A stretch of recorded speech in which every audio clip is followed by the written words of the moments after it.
Click the bell icon to get latest videos from Ekeeda. Hello friends, now we have seen so far the basic formulas for calculation of productivity. The next part I am going to talk about is the causes of productivity. What are the factors which affect the productivity, or what are the different indicators of productivity?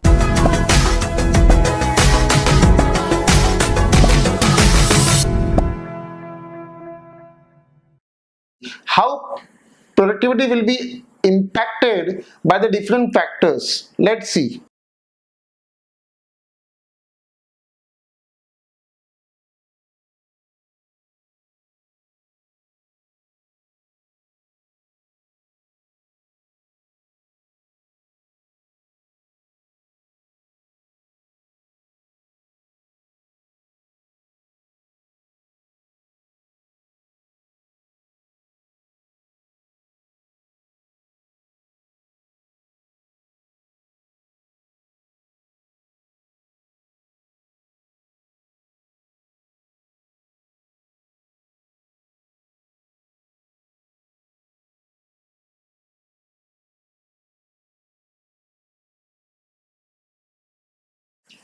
Now, what are the methods to improve the productivity, or what are the tools, or I can say what are the different factors that will impact my productivity? The most important factor that impacts the productivity is the labor or the manpower or the human capital. The human beings is the most active factor of production.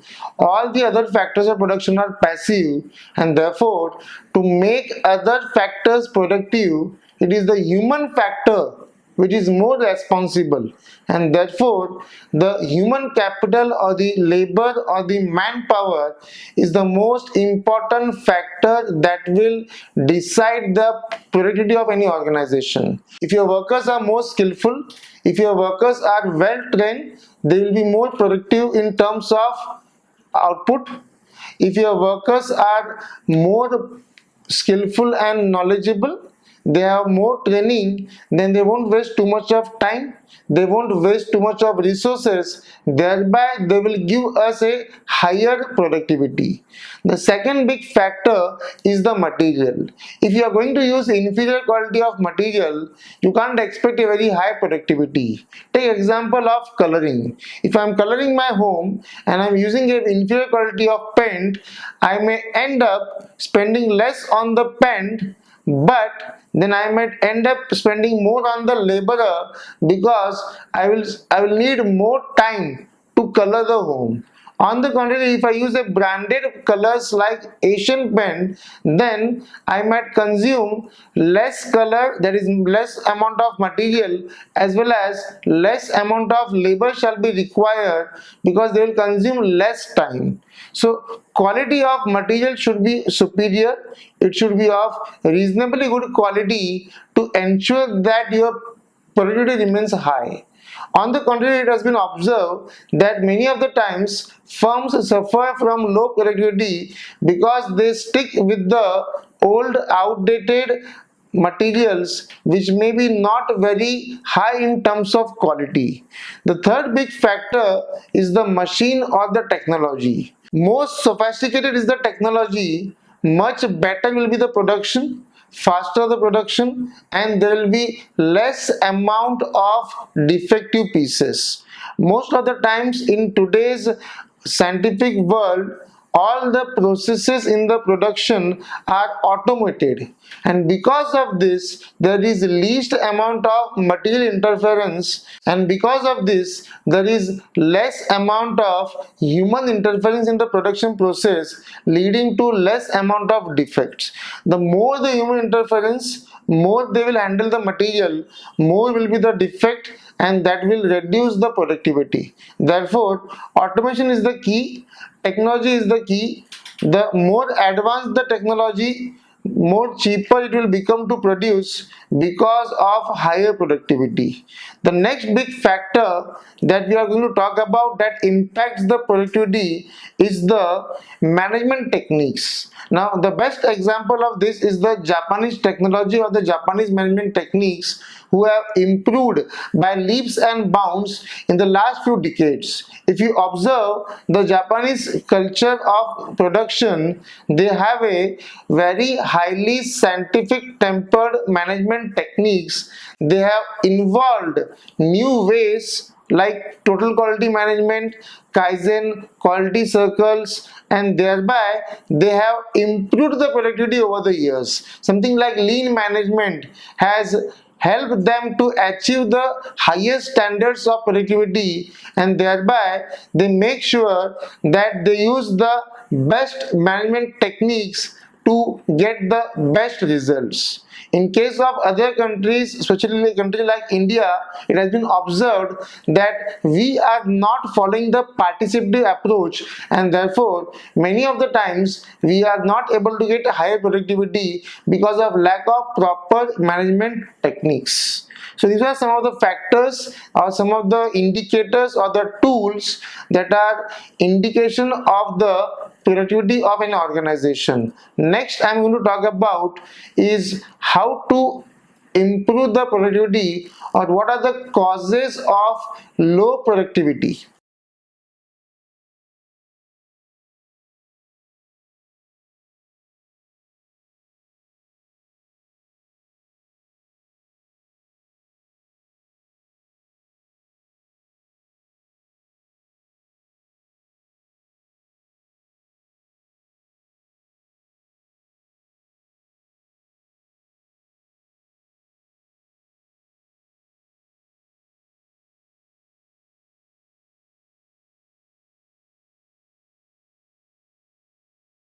So one of the biggest factor that will impact the productivity will be the technology.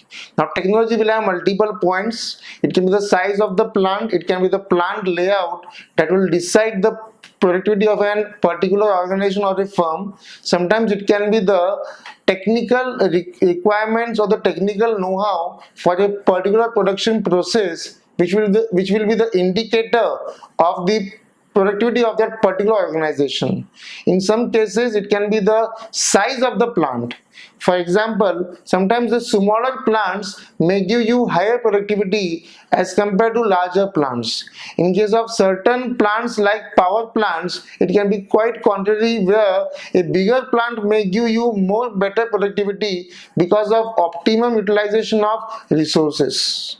Next, in technology can be the production process. What kind of process we are employing during the production, whether the process is capital intensive or it is labor intensive.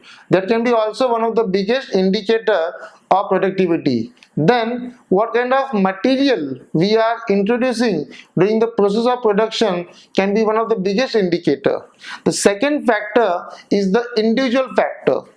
Individual factor, in case of factors of production, the most mobile and the most uneven factor is the manpower.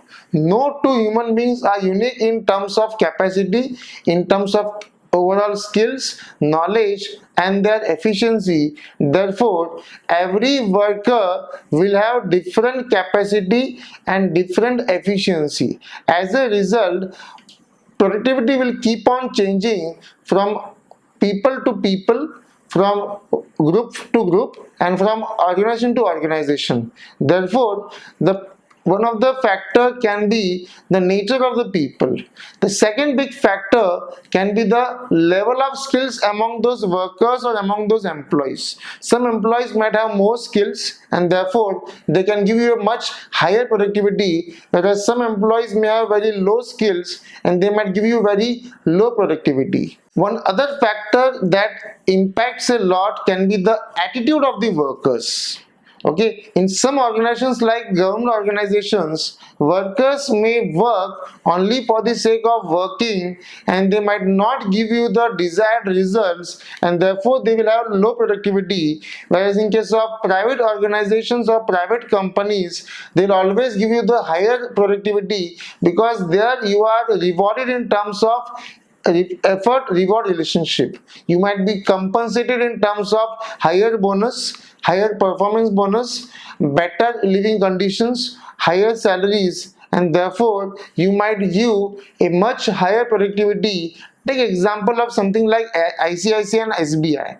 In case of SBI Bank, it has a much larger network in terms of number of branches all over India, whereas ICICI may have not more than 1/5 of the total branches that SBI have. Still, at the end of the day, ICICI is much better in terms of capital productivity and market productivity, because they have the employees who give them much better services to their customers and the clients. So sometimes these are the individual factors that will impact the overall organization and its productivity. The next big factor is the climatic factors. If you check the productivity of the people all over the world, you will find the productivity of the people in America and people in Europe is much higher as compared to people in Asia and Australia. This is largely because of the favorable climatic conditions for the people working there. The people working in Europe, they work in a very cold and pleasant climate, therefore they don't get easily tired and they have better working hours. Whereas in case of India or any other tropical country, they have a very hot and humid climate, which makes it more difficult to work. So working conditions can be one of the big factor. These climatic conditions will matter a lot for the workers who are working in those conditions. For example, we will always show a much higher productivity in winter season as compared to summer season. In summer, we tend to get a bit tired, we tend to get a bit drowsy because of the high temperatures. The next factor that impacts the productivity will be the work culture or the working conditions. The conditions in which the workers in an organization operate is very important for their overall productivity. Where the workers feel the part of the organizations, they are made a part of the quality circles, and they are made to follow the participative approach. They will feel like a part of the organization, and therefore they might give a much higher productivity. In case the management is authoritative and they don't provide too much of rights or too much of participation from the workers, then in that case they might not feel like a part of the organization and they might not be willing to work. So that is also one of the big factors that decides the productivity. The next factor is the organizational factors. Now, what kind of management you have, whether you have a authoritative management which tries to dominate you, or whether you have a participative management which tries to help you in the process of participating in the decision making, that may also be one of the indicator of productivity. For example, in some organizations they might have a very rigorous and a very rigid management which may not meet the demands of their workers or the employees, and therefore employees may give a very low productivity. On the other hand, some of the companies have a management which is more employee friendly, and thereby employees might give a much higher productivity. So that can be one of the factors. Beyond this, there are many other factors which can matter a lot for the productivity of an organization, like the financial efficiency. A firm with a higher debt equity ratio may find a better productivity in terms of trading on equity. Then it can be the government policies. What kind of subsidies are provided by the government? What kind of infrastructure facilities are provided by the government? Take example of government schools and private schools. In case of government schools, the results are poor, the teachers are not trained properly, even though they are paid handsomely. Therefore, the productivity of the government schools is much lower as compared to the private schools. I'm talking in general. I'm not talking about a specific state like or specific national union territory like Delhi, where it is vice versa.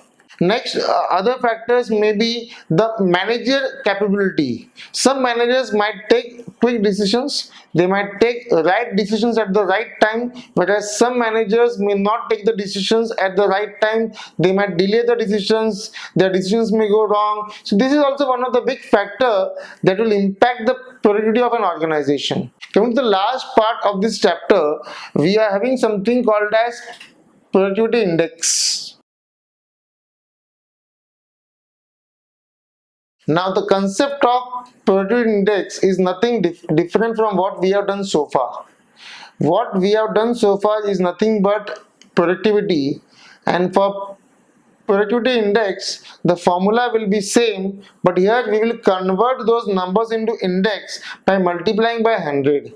Now, I can say productivity when expressed in terms of ratio will be called as productivity, but when productivity will be expressed in terms of percentage, it can be called as productivity index. Higher the index, I will say more productivity it will be, and lower the index, less will be the productivity of that particular organization. I hope you got this whole concept very clear. It's a small topic. You can expect problems based on productivity for 2 to 3 marks in the exams. In the past, they have asked problems for near about 4 marks. In the objectives, they have asked problem for 2 marks. And most of the problems are simple problems with basic calculations. And roughly you need to solve near about 10 to 12 problems based on this topic. Topic itself is very simple. The theory part is very limited. Number of problems, that is the practical part, is very limited, and therefore it is very important that you understand this is a very vital chapter for your exam. You can be assured of minimum one problem from this chapter of practical in the exam, and even if they don't ask you anything practical, they will definitely ask you something theoretical from this chapter. Thanks for watching this video. Do subscribe to our channel Ekeeda.